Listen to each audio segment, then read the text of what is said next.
श्री कृष्ण राधे राधे। श्री हरिदास। चैत्र मास के कृष्ण पक्ष में जो एकादशी आती है उसे हम पाप मोचनी एकादशी के नाम से जानते हैं।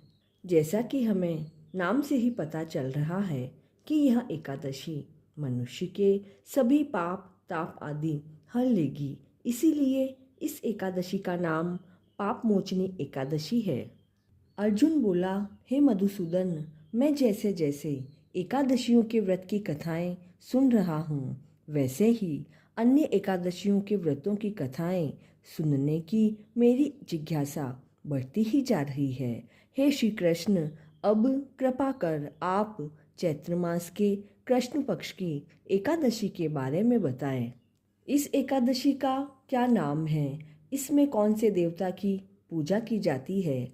इसका व्रत करने की क्या विधि है? हे देवकी नंदन, यह सब मुझे विस्तार से बताने की कृपा करें। तब श्री कृष्ण बोले, हे पांडुनंदन, एक समय यही प्रश्न पृथ्वीपति मानधाता ने लोमश ऋषि से किया था। जो कुछ लोमश ऋषि ने राजा मानधाता को बताया वही मैं तुम्हें कहता हूँ। राजा मानधाता ने लोमश ऋषि से पूछा, हे महर्षि, मनुष्य के पापों का मोचन कैसे संभव है? कृपा कर कोई ऐसा सरल उपाय बताए जिससे सहज ही पापों से छुटकारा मिल जाए। तब लोमश ऋषि बोले, हे राजन, चैत्र मास के कृष्ण पक्ष की एकादशी का नाम पाप मोचनी है। इस व्रत के प्रभाव से मनुष्यों के अनेक पाप नष्ट हो जाते हैं। मैं तुम्हें इसकी कथा सुनाता हूँ। यह कथा अनेकों वर्षों पूर्व महर्षि मेधावी व अप्सरा मंजू घोषा की है। देवताओं के कोषाध्यक्ष कुबेर के पास चैत्र रथ नाम का एक अत्यंत ही सुंदर वन था। उस वन में प्रभु शिव के परम भक्त मेधावी ऋषि तपस्या कर रहे थे।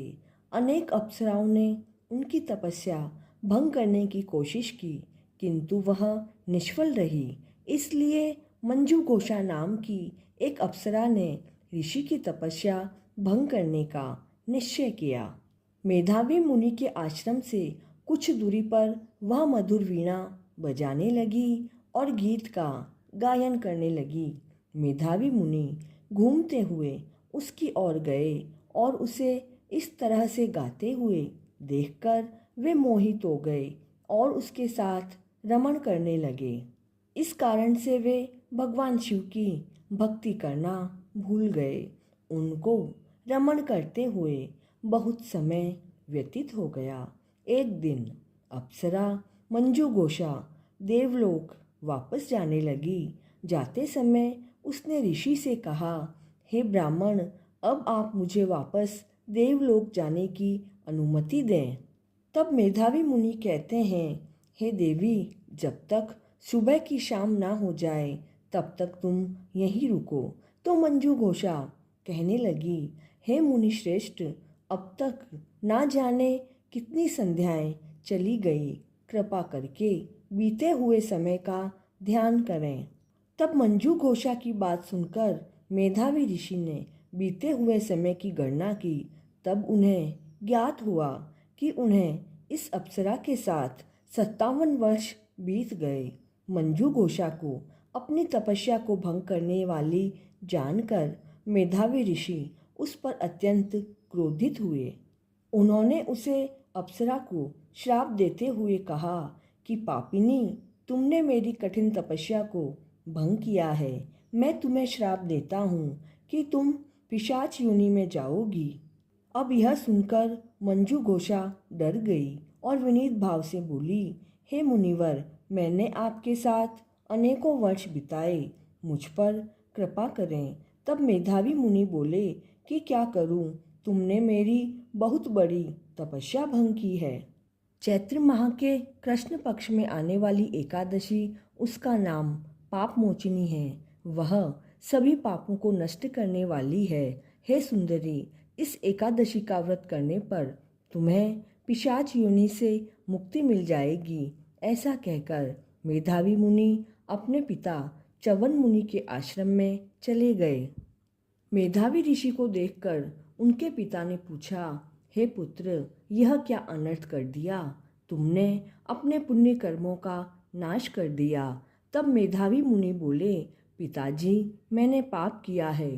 कृपा पूर्वक कोई ऐसा प्रायश्चित बताएं जिससे मेरे सारे पाप नष्ट हो जाएं। तब च्यवन मुनि ने कहा कि चैत्र कृष्ण पक्ष की पाप मोचनी एकादशी का व्रत करने पर तुम्हारे पापों का नाश हो जाएगा। यह सुनकर मेधावी मुनि ने विधि विधान सहित पाप मोचनी एकादशी का उपवास व अनुष्ठान किया, जिसके प्रभाव से उनके सारे पाप नष्ट हो गए। वे तपस्या में लीन हो गए। इधर मंजू घोषा ने भी पाप मोचनी एकादशी का उपवास किया, जिसके प्रभाव से वह पिशाच योनि से मुक्त हो गई व दिव्य रूप धारण करके देवलोक को प्रस्थान कर गई।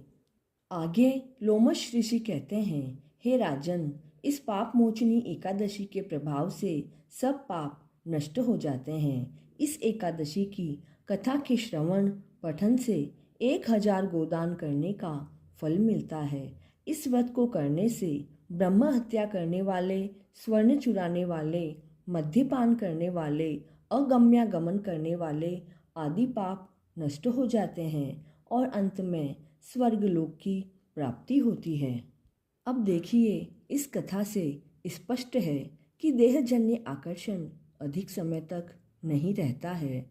देह के लोभ में पड़कर मेधावी ऋषि ने अपने तप संकल्प को भूल गए।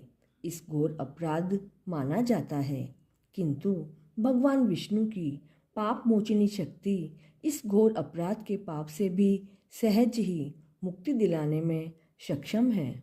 जो प्राणी सत्कर्मों का संकल्प करके बाद में लोभ लालच और भोग विलास के वशीभूत होकर अपने संकल्प से गिर जाते हैं, वे घोर नरक के अपराधी होते हैं।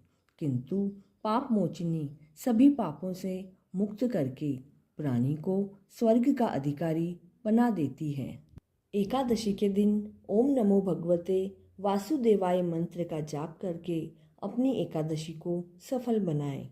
पापों से छुटकारा दिलाने वाली इस पाप मोचनी एकादशी की व्रत कथा को अधिक से अधिक शेयर करें और चैनल पर नए हैं तो please like, share and subscribe this channel. Thakur ji हम सभी के मनोरथ सिद्ध करें, इसी मंगल कामना के साथ। जय श्री कृष्णा।